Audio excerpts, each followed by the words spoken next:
সম্মানিত হাজিরিন, আমরা আজকের যে জুমার সালাত আদায় করার জন্য এসেছি, এই জুমা পবিত্র জিলকদ মাসের 17 তারিখের জুমা। বলি আলহামদুলিল্লাহ। আমাদের সম্মুখে দিলহাজ মাসের 10 তারিখ কোরবানির ঈদ হয়, তথা আমরা ওই ঈদের দিনে কোরবানি করি, পশু কোরবানি করি, ঠিক কিনা বলেন?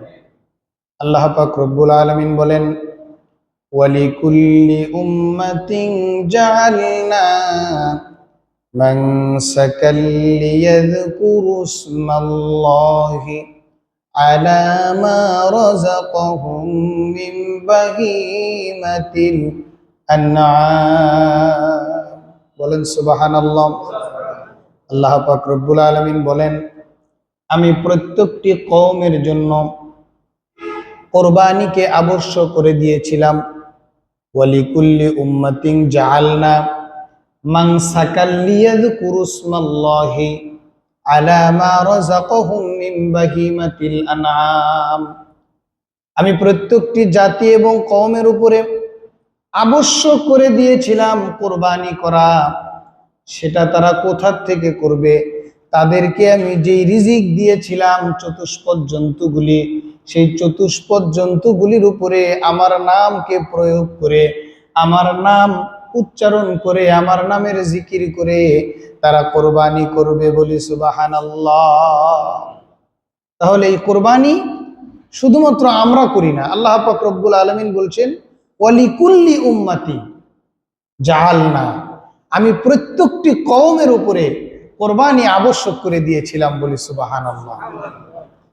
তাহলে শুধুমাত্র আমরা উম্মতে মুহাম্মাদি কোরবানি করি না, কোরবানি বর্তমান সময়ের জন্য শুধুমাত্র ওয়াজিব নয়, মানবতার সূচনা লগ্ন থেকে নিয়ে শুরু করে আমরা সকলে ইতিহাস জানি যে হযরত আদম আলাইহিস সালামের 2 সন্তান হাবিল এবং কাবিলের মাধ্যমে কোরবানির সূচনা হয়েছে, ঠিক কিনা বলেন? আমরা কিন্তু এই ঘটনা জানি। সে ঘটনায় আল্লাহ পাক রব্বুল আলামিন পবিত্র কালামে হাকিমের মধ্যে ইঙ্গিত দিয়ে আমাদেরকে জানানোর কথা রাসূল মকবুল সাল্লাল্লাহু আলাইহি ওয়াসাল্লামকে নির্দেশ দিয়েছেন। আল্লাহ পাক রব্বুল আলামিন বলছেন, ওয়াতুলু আলাইহিম নাবা আবনাই আদম বিল হক ইয ক্বাররাবা কুরবানান ফাতুকুব্বিলা মিন আহাদিহিমা ওয়ালাম ইউতাকাব্বাল মিনাল আখার ক্বালা লাআকতুলান্নাকা ক্বালা ইন্নামা ইয়াতাকাব্বালুল্লাহু মিনাল মুত্তাকিন। বলেন সুবহানাল্লাহ।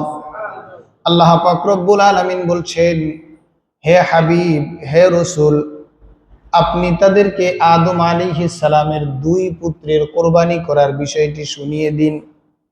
ওয়াতলু আলাইহিম নাবা আবনাই আদম বিল হক ইয ক্বাররাবা কুরবানান ফাতুকুব্বিলা মিন আহাদিহিমা। তারা 2 জনে যখন আল্লাহ পাক রব্বুল আলামিনের দরবারে কোরবানি উপস্থাপন করলো, ফাতুকুব্বিলা মিন আহাদিহিমা ওয়ালাম ইউতাকাব্বাল মিনাল আখার, তাদের একজনের কোরবানি কবুল করা হলো, আর একজনের কোরবানি কবুল করা হলো না। ক্বালা লাআকতুলান্নাকা ক্বালা ইন্নামা ইয়াতাকাব্বালুল্লাহু মিনাল মুত্তাকিন। যার কোরবানি কবুল হলো না, সে রাগান্বিত হয়ে, গুসান্বিত হয়ে, যার কুরবানি কবুল হলো তাকে বলল, আমি তোমাকে হত্যা করব, আমি তোমাকে হত্যা করব। যার কুরবানি কবুল হলো সে বলল, ইন্নামা ইয়াতাকাব্বালুল্লাহু মিনাল মুত্তাকিন, তোমার কুরবানি কবুল হয় নাই, এজন্য তুমি আমার উপরে রাগান্বিত হয়ে আমাকে তুমি হত্যা করতে চাচ্ছ। কিন্তু জেনে রেখো, আল্লাহ পাক রব্বুল আলামিন মুত্তাকিদেরটাই কবুল করে, অন্যদেরটা কবুল করে না। বলেন সুবহানাল্লাহ। আয়াতের প্রেক্ষাপট ঘটনা আমরা সকলে জানি। হযরত আদম আলাইহিস সালামের যখন মানবতার সূচনা লগ্নে, মানবতার ইতিহাসের সূচনা লগ্নে, যখন দুনিয়াতে আর কোনো মানুষ ছিল না, তাদের বিবাহ পদ্ধতি ছিল আদম আলাইহিস সালাম মা হাওয়া আলাইহিস সালামের গর্ভে 2 জন করে সন্তান দান করতেন, একজন ছেলে একজন মেয়ে। কিন্তু যেই ছেলে আর মেয়ে একত্রে জন্মগ্রহণ করতেন, তাদের সঙ্গে বিবাহ বন্ধনে আবদ্ধ হওয়া জায়েজ ছিল না। কিন্তু পরবর্তী অথবা পূর্ববর্তী যারা জন্মগ্রহণ করত, তাদের সঙ্গে বিবাহ বন্ধনে আবদ্ধ হওয়া জায়েজ ছিল।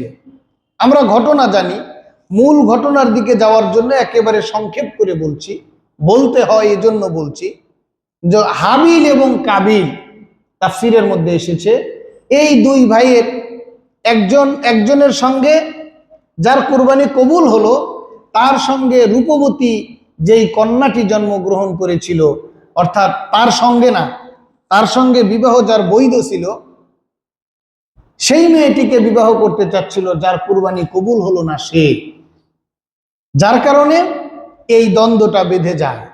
সে যখন দেখলো যে আমি সুন্দরী তাকে বিবাহ করতে পারছি না, তখন সে রাগান্বিত হলো যে আমি যদি তোমাকে হত্যা করি তাহলে তাকে বিবাহ করবে কে, আমার পালাই পড়ে যাবে, আমি বিবাহ করতে পারবো। এই রাগ থেকে সে তার ভাইকে হত্যা করার জন্য উদ্বুদ্ধ হলো, রাগান্বিত হলো, গোস্বান্বিত হলো।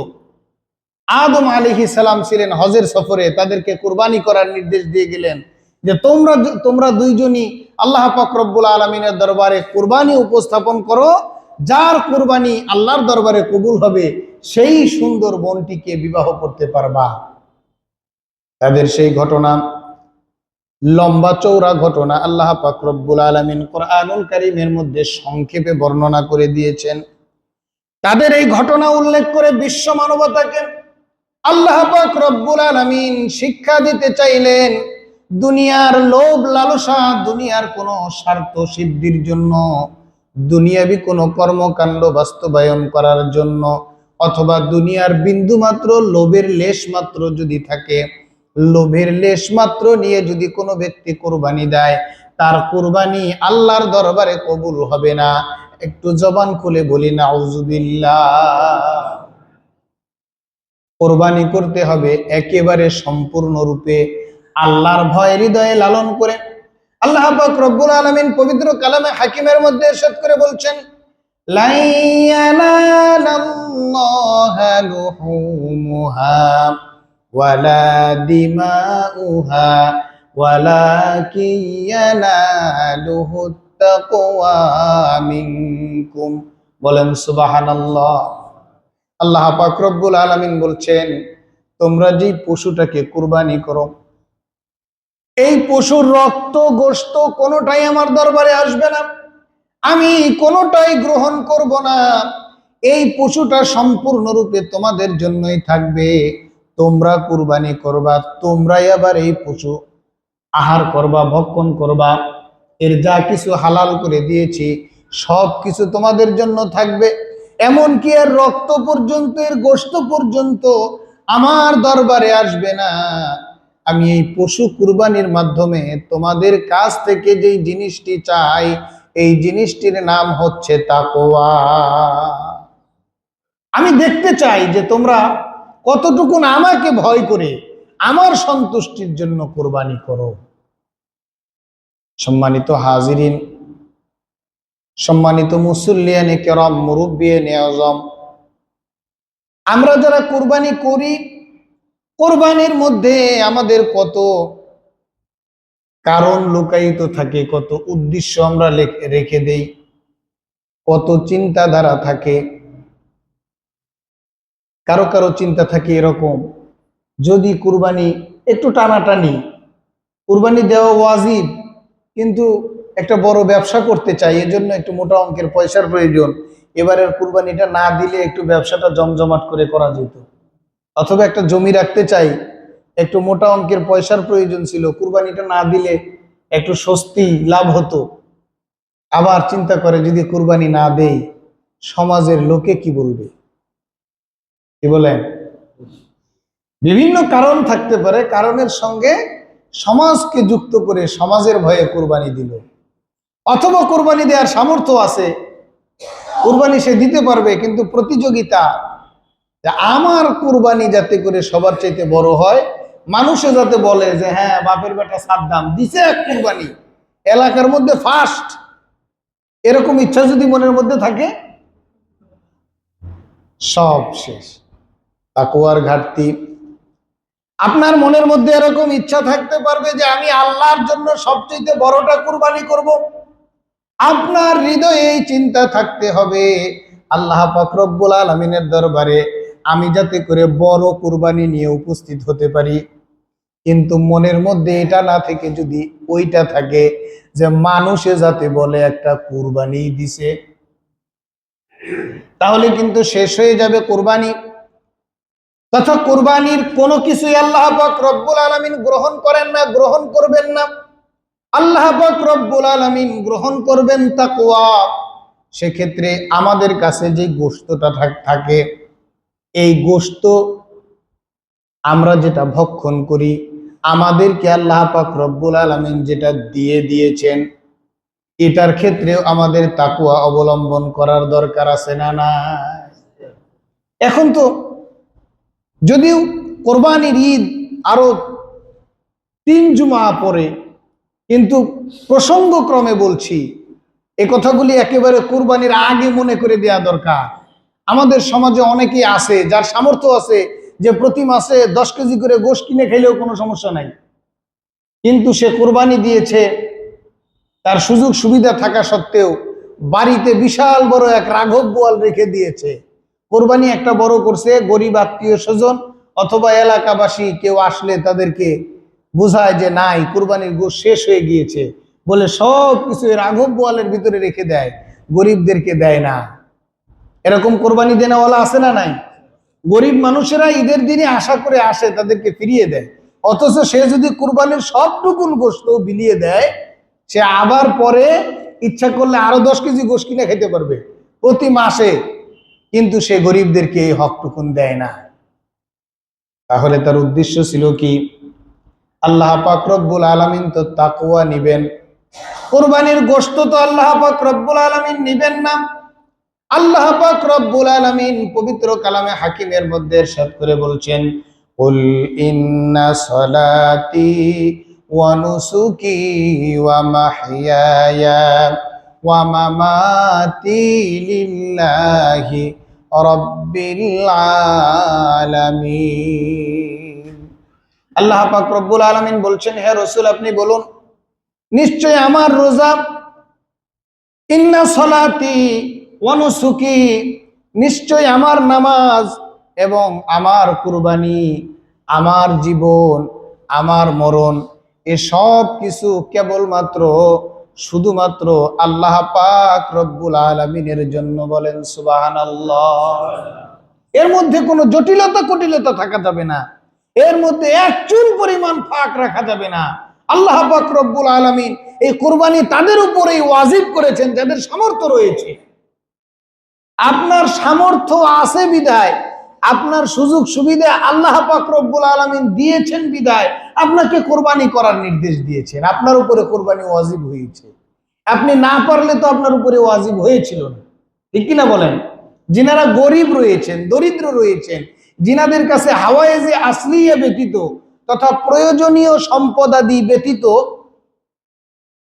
10, 11, 12 জিলহাজ এই 3 দিনে যাদের কাছে নেশাব পরিমাণ সম্পদ থাকবে, হাওয়াইজে আসলিয়া ব্যতীত তথা প্রয়োজনীয় আমাদের চলাফেরা করার জন্য জামা কাপড়, প্রয়োজনীয় জামা কাপড়, থালাবাটি, গটিবাটি, বাড়িতে বিছানাপত্র যেগুলি আছে, এগুলি ব্যতীত যার কাছে উদ্বৃত্ত নেশাব পরিমাণ সম্পদ থাকবে, তাদের উপরে আল্লাহ পাক রব্বুল আলামিন কোরবানিকে ওয়াজিব করেছেন। তার মানে আমাকে আপনাকে সামর্থ্য দেওয়ার পরেই আল্লাহ পাক রব্বুল আলামিন আমাদের উপরে কোরবানি ওয়াজিব করেন।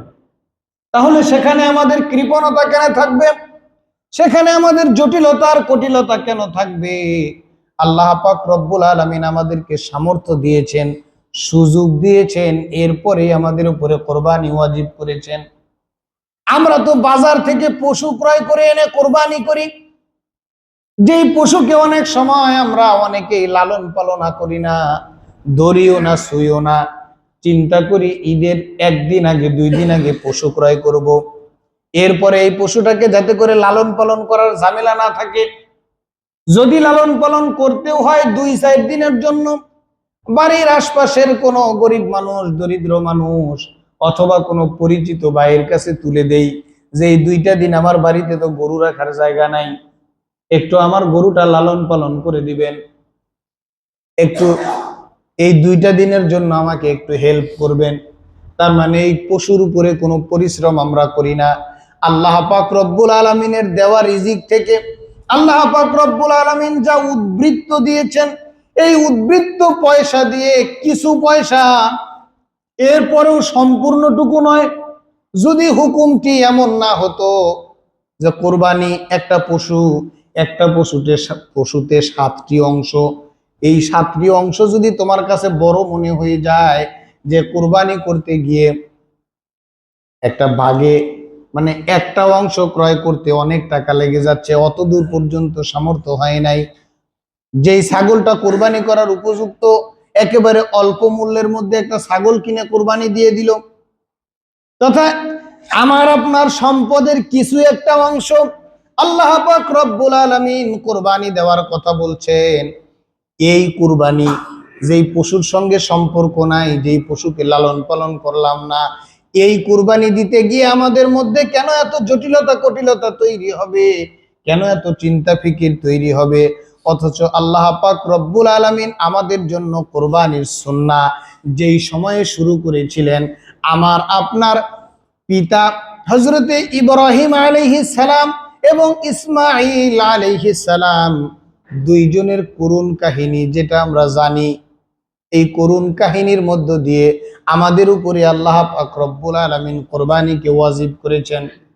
তথা হযরতে ইব্রাহিম আলাইহিস সালামকে আল্লাহ পাক রব্বুল আলামিন পশু কুরবানির নির্দেশ দেন নাই, যিনার বৃদ্ধ বয়সে একটা সন্তান দান করেছিলেন।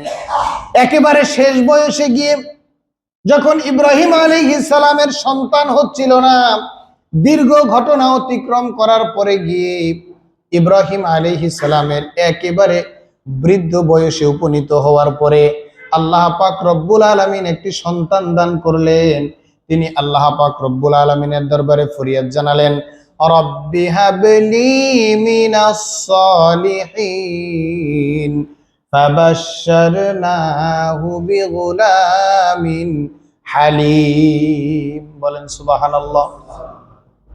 আল্লাহ পাক রব্বুল আলামিনের দরবারে ইব্রাহিম আলাইহিস সালাম সন্তানের জন্য দোয়া করলেন। আল্লাহ পাক রব্বুল আলামিন ইব্রাহিম আলাইহিস সালামকে একজন সন্তান দান করলেন। ফালাম্মা বালাগা মাআহুস সা'য়া ক্বালা ইয়া বুনাইয়া ইন্নী আরা ফিল মানামি আন্নী আযবাহুকা ফানজুর মাযা তারা قال يا أبت افعل ما تؤمر ستجدني إن شاء الله من الصابرين। বলেন সুবহানাল্লাহ। এই সন্তান বৃদ্ধ বয়সে উপনীত হওয়ার পরে যেই সন্তানকে ইব্রাহিম আলাইহিস সালাম পেলেন, এই সন্তান যখন তিনার সঙ্গে সবেমাত্র চলাফেরা উঠা বসা করার সামর্থ্য অর্জন করেছেন, তথা সবেমাত্র পিতার আরতিগুলি শুনতে পারে, পিতায় যদি বলে ওখান থেকে একটু পানির জগটা নিয়ে আসো, নিয়ে আসতে পারে, একটু কাটাকাটির জন্য দাটা নিয়ে আসো, নিয়ে আসতে পারে, সন্তান পিতার সঙ্গে কোনো কাজে একটু সহযোগিতা করতে পারে। তাফসিরের কিতাবের মধ্যে আসছে, কোনো কোনো বর্ণনায় আসছে 7 বছর 8 বছর, কোনো কোনো বর্ণনায় আসছে 13 বছর বয়সে যখন উপনীত হয়েছেন।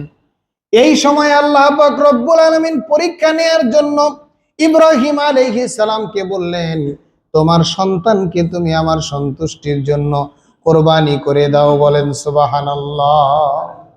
আমাদের মতো কোনো গরিমসি এবারের কুরবানি দিব কি দিব না, কেমনে অর্থটা বাঁচানো যায়, অথবা কুরবানি দিলেও সলচাতুরি করে কিভাবে পার পাওয়া যায়, এরকম কোনো চিন্তা নয়। আল্লাহ পাক রব্বুল আলামিনের পক্ষ থেকে অর্ডার হয়েছে, তিনি তিনার সন্তানকে জানিয়েছেন যে আল্লাহ পাক রব্বুল আলামিন আমাকে নির্দেশ দিয়েছেন তোমাকে কুরবানি করার জন্য।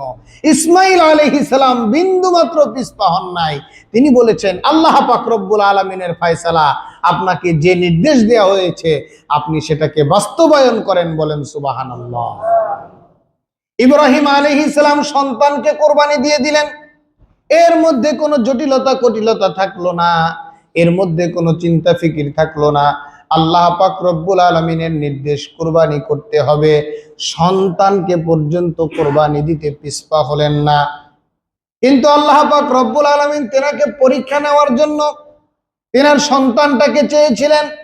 ইব্রাহিম আলাইহিস সালাম কাল ক্ষেপণ না করে যখন নিজের কলিজার টুকরা সন্তানকে কোরবানি করতে গেলেন, আমরা সকলেই ঘটনা জানি। আল্লাহ পাক রব্বুল আলামিন তিনার সন্তানের বদৌলতে জিবরাইল আলাইহিস সালামের মাধ্যমে তিনার ওই ছুরির নিচে তিনার সন্তানকে না দিয়ে জান্নাতি একটা পশু দিয়ে কোরবানি সমাপ্ত করালেন, বলি সুবহানাল্লাহ। আল্লাহ পাক রব্বুল আলামিন পবিত্র কালামে হাকিমের মধ্যে বলছেন, এভাবে আমি আমার মুহসিন বান্দাদেরকে প্রতিদান দিয়ে থাকি। আমার তো উদ্দেশ্য ছিল তোমার সন্তানকে জবেহ করা না, আমার উদ্দেশ্য ছিল তোমার অন্তরটা দেখা, যে তোমার অন্তরের মধ্যে আমার হুকুম মানার স্পিরিট কতটুকুন রয়েছে, তুমি কতটুকুন একাগ্রতার সঙ্গে আমাকে তুমি তোমার সন্তানকে তুমি আমার দরবারে উপস্থাপন করো। তুমি সাকসেস হয়ে গিয়েছো, তুমি সফল কাম হয়ে গিয়েছো। ইব্রাহিম আলাইহিস সালামকে আল্লাহ পাক রব্বুল আলামিন সফল হিসেবে ঘোষণা করলেন, কারণ ইব্রাহিম আলাইহিস সালামকে সন্তান কুরবানি দেওয়ার কথা বলার পরেও তিনি আল্লাহ পাক রব্বুল আলামিনের হুকুম পালনে বিন্দু মাত্র পিছপা হয়েছিলেন না, বলি সুবহানাল্লাহ। কিন্তু আমরা কোরবানি করতে গিয়ে আমরা মাসালা জিজ্ঞেস করি যে হুজুর, গরু একটা পাইছি, এই মাপের গরু যদি একটা কিনতে যাই, সুস্থ সবল যদি কিনতে যাই, তাইলে 70,000 লেগে যাবে। কিন্তু লেজের এই জায়গায় একটু দেখতেছি একটু সমস্যা ভাব, গরুটা কি হুজুর কিনবো? এটা 60,000-এই পাওয়া যায়, গোস্ত আবার ওইটার চাইতে এটা বেশি হবে, কি বলেন? এরকম সমস্যাগুলি আমরা হুজুরদের কাছে উপস্থাপন করি কিনা? আমার বক্তব্য হচ্ছে তাকওয়ার জায়গা থেকে আপনার যখন মাসআলা জিজ্ঞেস করা লাগতেছে, তার মানে ডাল মে কুচ কালা है, আপনার ওইটার কাছে যাওয়ার দরকার কি? আপনার তো গোশ বেশি খাওয়ার দরকার না, আপনার আল্লাহর কাছে সুস্থ সবল এবং সুন্দর পরিচ্ছন্ন কুরবানি উপস্থাপন করা দরকার, ঠিক কিনা বলেন? আমার প্রিয় ভাইয়েরা, আমার প্রিয় বাবারা, সময় সংক্ষেপ, কথা শেষের দিকে নিয়ে আসছি। আমরা যারা কুরবানি দিতে পারি না, আমরা মনে করি আমাদের কুরবানি নাই, আমরা বেঁচে গেলাম। পশু কুরবানি দেওয়া এটা হচ্ছে তাকওয়ার একটা প্র্যাকটিস, একটা শিক্ষা। নির্দিষ্ট একদিনে শুধুমাত্র পশু কুরবানি করলেই আমাদের কুরবানি দেওয়া শেষ নয়। আমরা জীবনের প্রতিটি ক্ষণে ওই কুরবানির দিনে পশু কুরবানি করে আমাদের ভিতরের পশুত্বটাকে বিদায় দিয়ে আল্লাহর জন্য নিজেদেরকে পরিচ্ছন্ন করে উপস্থাপন করতে হবে। প্রত্যেকটি কাজে আমাদেরকে কুরবানি করতে হবে, আল্লাহ পাক রব্বুল আলামিনের জন্য সবকিছু উৎসর্গ করতে হবে। এটাই হচ্ছে প্রকৃত কুরবানি। শুধুমাত্র কুরবানির দিনে কুরবানি করার আশায় বসে থাকলাম আর অন্য দিনে কোনো খবর নাই, ইবাদত বন্দিগির তোয়াক্কা নাই, এটা হবে না। আমাদের সবকিছু একমাত্র শুধুমাত্র কেবলমাত্র আল্লাহর জন্য হইতে হবে। জবান খুলে বলেন ঠিক কিনা? সকলে একটু জবান খুলে বলেন তো ঠিক কিনা? সম্মানিত হাজিরিন, এখন আমরা সকলেই ঠিক বলছি, কিন্তু যখন ফজরের নামাজ আসে তখন কিন্তু এই ঠিকটা থাকে না, সব খেতার তলে থাকে, কি বলেন? এরপরে যখন ব্যবসা করতে যাই তখন এই ঠিকটা থাকে না, তখন ওই বড় বড় মালগুলি উপরে দিয়ে ছোট ছোট মালগুলি ভিতরে দিয়ে খালি কোনো মতে গরমিশ করে দিতে পারলে বেঁচে যায়। এভাবে আমাদের কত আমলের মধ্যে গলদ। আমাদের সবকিছুকে কুরবানি করতে হবে। আমাদের ভিতরের অন্যায় অনাচারগুলি সব একবারে কুরবানি করে ধূলিসাৎ করে দুনিয়ার জমিনে এগুলি শেষ করে আল্লাহর সন্তুষ্টির জন্য আমাদের নিজেদেরকে আল্লাহর দরবারে উপস্থাপন করতে হবে। জবান খুলে বলেন ঠিক কিনা? আল্লাহ পাক রব্বুল আলামিন আমাদের সবাইকে সেই তৌফিকটুকুন দান করুন। সকলে একটু জবান খুলে পড়ে নিই আল্লাহুম্মা আমিন। আমরা যারা সুন্নত